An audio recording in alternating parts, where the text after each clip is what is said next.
Family ट्रिपच्या गणपतीपुळेचा हा video जर तुम्ही बघितला नसेल तर आत्ताच तुम्ही चॅनलवर जाऊन बघू शकता। आणि त्याच्यानंतर या व्हिडिओमध्ये आता तुम्हाला बघायला भेटणार आहे कोकणची प्राचीन संस्कृती।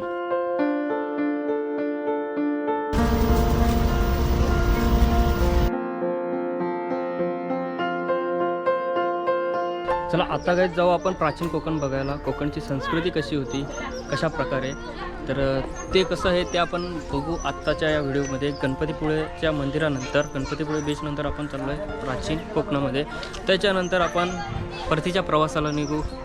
ओके, ही सर्व टीम आहे, ही आपली दिदू काय बघायला चालली? हां काय बघायला चालली? चला आपली चव पण आली कोकणाची आहे ती।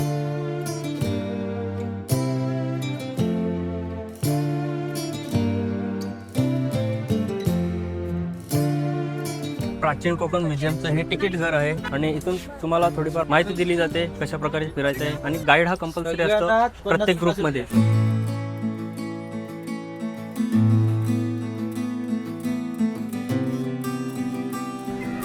चला आपण आता एंट्री करू।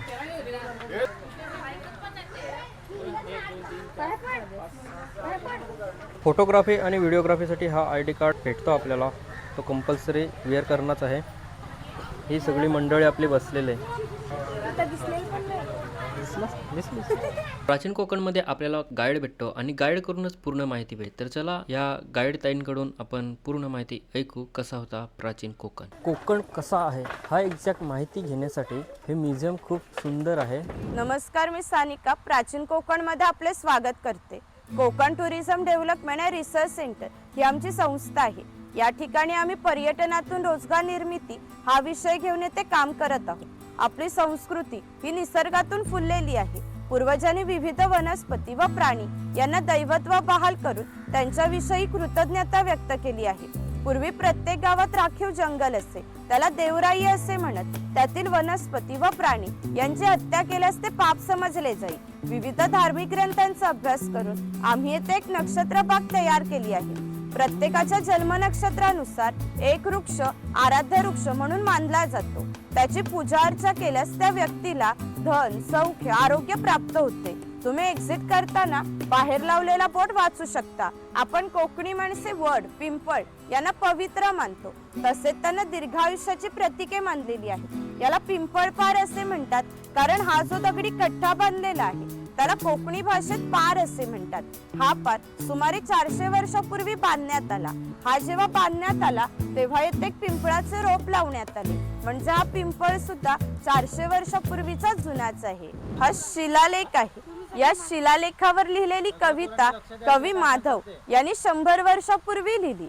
चिपळूण येथे झालेल्या पहिल्या कोकण मराठी साहित्य संमेलनामध्ये या कवितेला कोकणची प्रातिनिधिक कविता म्हणून स्वीकारण्यात आले। या कवितेत कवीने कोकणच्या निसर्ग सौंदर्याचे सुंदर असे वर्णन केले आहे। हिरवे तळ कोकण, सह्याद्रीच्या तळी शोभते हिरवे तळ कोकण, राष्ट्रदेवीचे निसर्ग निर्मित केवळ नंदनवन। या कवितेत नंदनवन हा शब्द आला आहे। नंदनवन या शब्दाचा अर्थ स्वर्गातील इंद्राची बाग, ती जितकी सुंदर आहे तितकेच आपले कोकणही सुंदर आहे। गुहेच्या पलीकडे आहे 500 वर्षापूर्वीचा भूतकाळ। इथून आपण पाहणार आहोत 500 वर्षापूर्वी कोकणी माणसे कशी राहत होती, त्यांची समाज रचना, ग्रामरचना, खाद्य संस्कृती, परंपरा कशा होत्या।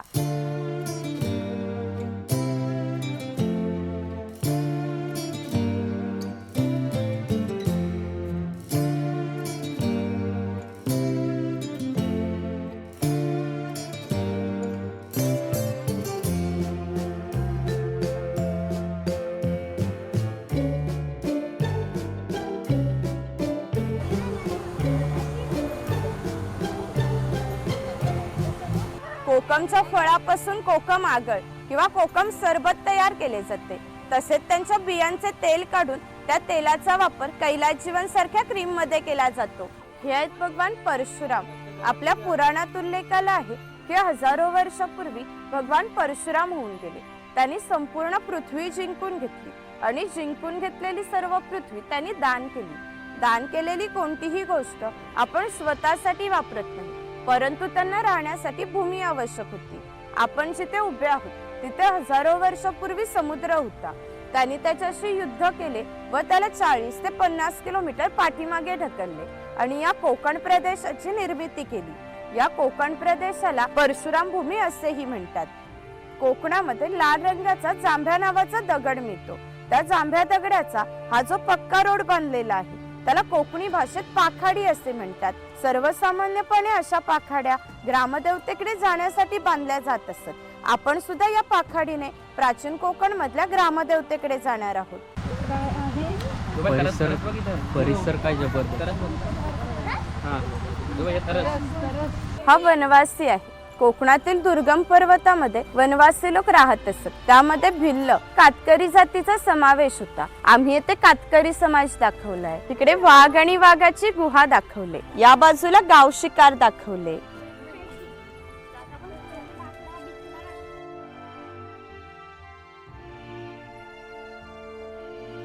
हे ग्रामदेवतेचं मंदिर आहे. पूर्वी धार्मिक संस्थाच गाव नियंत्रित करत असत. गावातील गावकरी एकत्र येत असत. तसेच गावातील सार्वजनिक कामे जशा पाखाड्या बांधणे, लाकडी साखव बांधणे ही कामे कोणी व कोठे करायची याविषयीचा निर्णय सुद्धा गावकरी येथेच बसून घेत असे. जगभर अशी प्रथा आहे की प्रत्येक जाती धर्माचे लोक आपापल्या देवाकडे जातात व देवाचे दर्शन घेतात. आपण कोकणी माणसे सुद्धा वर्षभर देवळात जातो व देवाचे दर्शन घेतो. पण आपल्याकडे जेव्हा शिमग्याचा सण येतो तेव्हा हा देव पालखीमध्ये बसून तो प्रत्येकाच्या घरोघरी नेला जातो. म्हणजे कोकणी माणूस आणि देव याचे नाते इतक्या जवळचे आहे. तिथे काही पारंपरिक वाद्य आहेत. लाकडी ढोल आहेत, मातीचे ताशे आहेत. यांचा खालील भाग हा मातीचा बनवलेला आहे. हे ताशे 110 वर्षापूर्वीचे जुने आहेत. वाजवणारे जर कसबी असतील तर यांचा आवाज 2 ते 3 किलोमीटर पर्यंत सहज जात असे. याचा वापर संदेश वहन किंवा धार्मिक कार्यासाठी केला जातो. हा चव्हाटा देव आहे. असं म्हणतात की कोकणामध्ये भरपूर भूत असतात. कोकणवासियांची अशी श्रद्धा आहे की हा देव त्यांच्यावर नियंत्रण ठेवतो, म्हणून त्याला शिमग्याच्या वेळेस गाराणे घातले जाते किंवा पशुबळीही दिला जातो. हे वीरगळ आहे, वीर लोकांचे प्रतीक चिन्ह. इथे कडक लक्ष्मी दाखवले. जे पोतराज लोक स्वतःला चापकाने फटके मारून घेतात त्यांना कडक लक्ष्मी म्हणतात. ते खेळ दाखवण्यासाठी गावामध्ये येतात. इकडे कोळी समाज दाखवले. कोळी समाजाचे लोक समुद्राच्या इतक्या जवळ राहतात की समुद्राच्या भरतीचे पाणी सुद्धा त्यांच्या घराला लागून जाते. एवढी छोटी ओढी घेऊन हे लोक खोलवर समुद्रामध्ये मासेमारी करत असतात. हा नाभिक आहे. पूर्वी कोकणामध्ये 12 बलुतेदार पद्धत अस्तित्वात होती. म्हणजे नाभिक, सुतार, कासार हे प्रत्येकाच्या घरोघरी जाऊन सेवा पुरवत असत. त्या बदल्यात त्यांना पैसे नव्हे तर धान्य मिळत असे. प्रथेप्रमाणे आधी खोतांच्या घरी जाऊ, मग गावामध्ये फेरफटका मारू.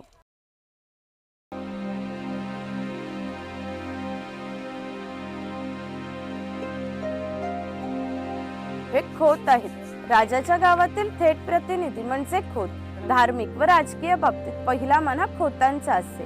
खोत लोक गावचे प्रमुख असत. गावातील न्यायदान करणे, महसूल गोळा करणे, कायदा व सुव्यवस्था सांभाळणे ही कामे खोतांची असतात.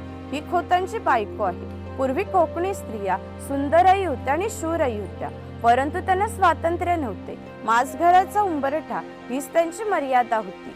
इकडे खोतांची 2 मुले दाखवली. ती आपला परंपरागत खेळ सोंगट्या खेळत आहे. हा खेळ महाभारतामध्ये धर्मराज व दुर्योधन यांच्यामध्ये द्यूत नावाने खेळला गेला. हस्तिदंती फासे असतात, शंखांच्या कवड्या असतात. त्या टाकून विशिष्ट प्रकारचे दान मागितले जाते व त्या सोंगट्या मागे पुढे सरकवून हा खेळ खेळला जातो.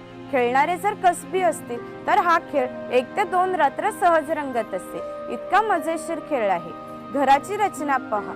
खोत जो उंचवट्यावर बसले त्याला ओटी असे म्हणतात. गावातील मान्यवर लोक ओटीला बसत. ही समोर आहे ती पडवी. सर्वसामान्य लोक पडवीला बसत. खोतांच्या उजव्या बाजूला आहे देवघर, डाव्या बाजूला आहे स्वयंपाकघर, मागे आहे माजघर म्हणजेच पूर्वीचे बेडरूम. छपराची रचना पहा. वरती छोटे छप्पर, मध्ये गॅप, त्याखाली मोठे छप्पर. कोकणामध्ये उष्णता फार असते, त्यामुळे घरातील उष्ण हवा गॅप मधून बाहेर जाते व बाहेरील थंड हवा तिची जागा घेते. त्यामुळे घरातील वातावरण थंड राहते. घरासमोर अंगण आहे. अंगणात तुळस आहे.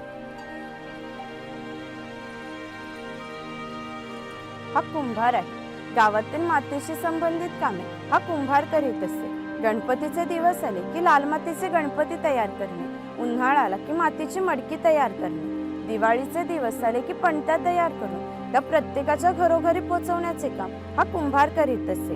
हे जे सफेद रंगाचे मडके आहे ते माडी काढण्याचे मडके आहे. कोकणामध्ये नारळाची झाडे मोठ्या प्रमाणात आहे. त्याला नारळ येण्याआधी पोळ येते, तिला आडवा काप दिला जातो, बाजूने विशिष्ट प्रकारचा झाडपाला लावला जातो.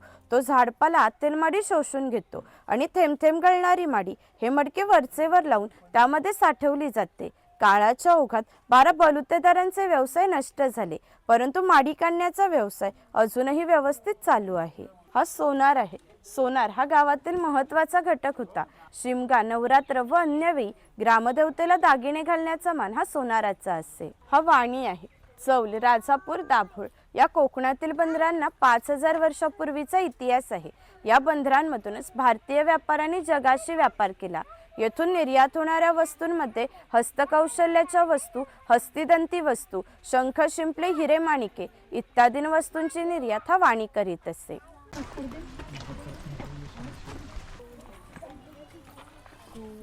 पूर्वी प्रत्येक व्यवसाय हा जातीनिहाय होत असे. व्यवसाय निवडीचे स्वातंत्र्य नव्हते. प्रत्येकाला आपापल्या जातीचाच व्यवसाय करावा लागत असे. म्हणजे बांबूंच्या वस्तू बनवून देण्याचे काम हा बुरुट करीत असे. जेव्हा आपल्याकडे शुभ कार्य असते तेव्हा आपल्या घरातील कुमारिका किंवा सौभाग्यवती स्त्रिया या रोवळीमध्ये दिवा लावून त्या हातात घेऊन उभ्या असतात. जर शुभ कार्य पार पडेपर्यंत हा दिवा विझला तर ते कार्य अशुभ मानले जाते. अजूनही आमच्या चाकरमान्यांचे मुंबईला जर लग्न असेल तर ही रोवळी गावावरून मुंबईला पाठवली जाते. मुंबईला सर्व काही मिळते पण ही रोवळी मिळत नाही. हे स्वयंपाकघर आहे. पूर्वी प्रत्येक समाजाची स्वतंत्र अशी खाद्य संस्कृती होती. कोणत्याही 2 समाजाची खाद्य संस्कृती ही समान नव्हती. म्हणजे कोकणी माणसाची चविष्ट अशी खाद्य संस्कृती आहे. आम्ही कोकणी माणसे आपल्या जीवनात भात व मासे मोठ्या प्रमाणात खातो. हे मोदक पात्र आहे, म्हणजेच पूर्वीचा कोकणी कुकर. यामध्ये खाली पाणी ठेवले जाते. या चाळणीवर केळीचे पान ठेवून त्यावर मोदक ठेवले जातात. हे झाकण लावून मोदक पात्र चुलीवर ठेवले जाते, त्यामुळे आतील मोदक शिजून निघतात. हे पुरण यंत्र आहे. यामध्ये शिजलेली डाळ घातली जाते. हे दोन्ही साईडचे रॉड उलट सुलट फिरवले जातात, त्यामुळे आतील डाळ वाटून निघते. त्याच्या गोड पुरणपोळ्या बनवल्या जातात. त्याप्रमाणे हा कासर या मुलीच्या घरी आला आहे. पूर्वी कोकणामध्ये मुलींची लग्ने वयाच्या 8व्या किंवा 10व्या वर्षी होत असत. जेव्हा या मुलीचे लग्न होईल तेव्हा तिचे वडील या कासराला एक छोटासा सोन्याचा दागिना देत. या व्यतिरिक्त त्याला कोणताही मोबदला मिळत नसे. म्हणजेच हा कासर या मुलीला 8 ते 10 वर्ष मोफत बांगड्या भरत होता. म्हणजेच पूर्वीची समाज रचना ही एकमेकाच्या विश्वासावर आधारलेली होती. हा पाणवठा आहे. गावात ज्या ठिकाणी उंचावर 12माही पाणी असते तेथे धरण बांधून प्रत्येकाच्या घरोघरी पाणी पाटाच्या साह्याने नेले जात असे. ग्रामदेवतेनंतर पाणवठा हे एकमेव ठिकाण आहे जिथे सर्व गाव एकत्र येत असे. लहान मुले अंघोळीसाठी व मासेमारीसाठी येत. स्त्रिया पाणी भरण्यासाठी व कपडे धुण्यासाठी येत. गुराख्यांसारखे व्यावसायिक गुरांना पाणी पाजण्यासाठी या ठिकाणी येत असत. थोडक्यात आमच्या ग्रामीण जीवनाचे मध्यवर्ती केंद्र हा पाणवठा होय. वरती खवल्या मांजर दाखवलंय. हा चर्मकार आहे. चामड्याच्या वस्तू बनवून देण्याचे काम हा चर्मकार करीत असते. दरवर्षी मकर संक्रांतीला शंकरांची मूळ गावातून पालखी निघते. तिला मशाल दाखवण्याचे काम चर्मकाराचा आजचा वंशज करतो. म्हणजे मार्लेश्वर हे असे देवस्थान आहे की तिथे कोणताही जातीभेद मानला जात नाही.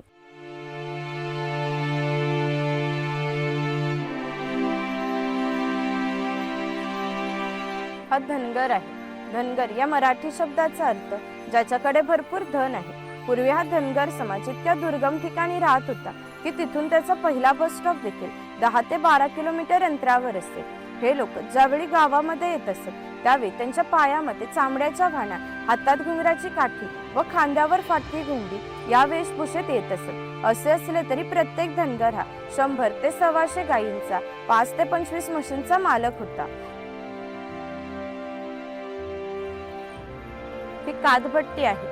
खैराचे झाड तोडून त्याच्या आतमधल्या भागाचे तुकडे करून या पहिल्या 4 मडक्यांमध्ये पाण्यासोबत उकळवले जाते. जो लाल रंगाचा पाक तयार होतो तो 5व्या मडक्यामध्ये एका विशिष्ट तापमानामध्ये उकळवला जातो. तो पाक सावलीत सुकत घालून त्याच्या वड्या पाडल्या जातात. कात तयार होण्याच्या प्रक्रियेला 3 ते 4 महिने लागतात. तर या ठिकाणापर्यंत प्राचीन कोकण एक्सप्लोअर करण्यासाठी गाईड आपल्यासोबत असतो. एक एक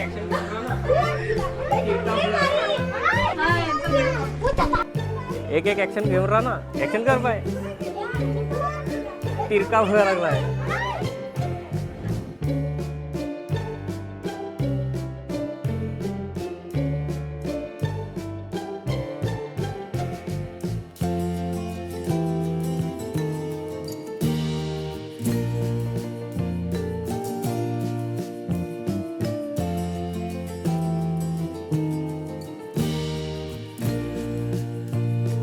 प्राचीन कोकण परिसरामध्ये हे शॉप अवेलेबल आहे, जिथे तुम्ही काय काय वस्तू खरेदी करू शकता.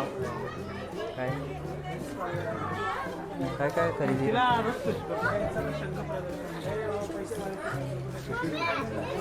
चलो. तर काय कोकणात आलो तर कोकम सरबत आपण बघू, ट्राय करू. हा आपण कोकम सरबत घेतलाय. मित्रा सांग, रिव्ह्यू दे कसा लागला काय. तर पुढचा जो भाग आहे तिथं व्हिडिओग्राफी फोटोग्राफी अलाउड नाही मिळत. सोबत या व्हिडिओमध्ये एवढंच. भेटूयात पुढे.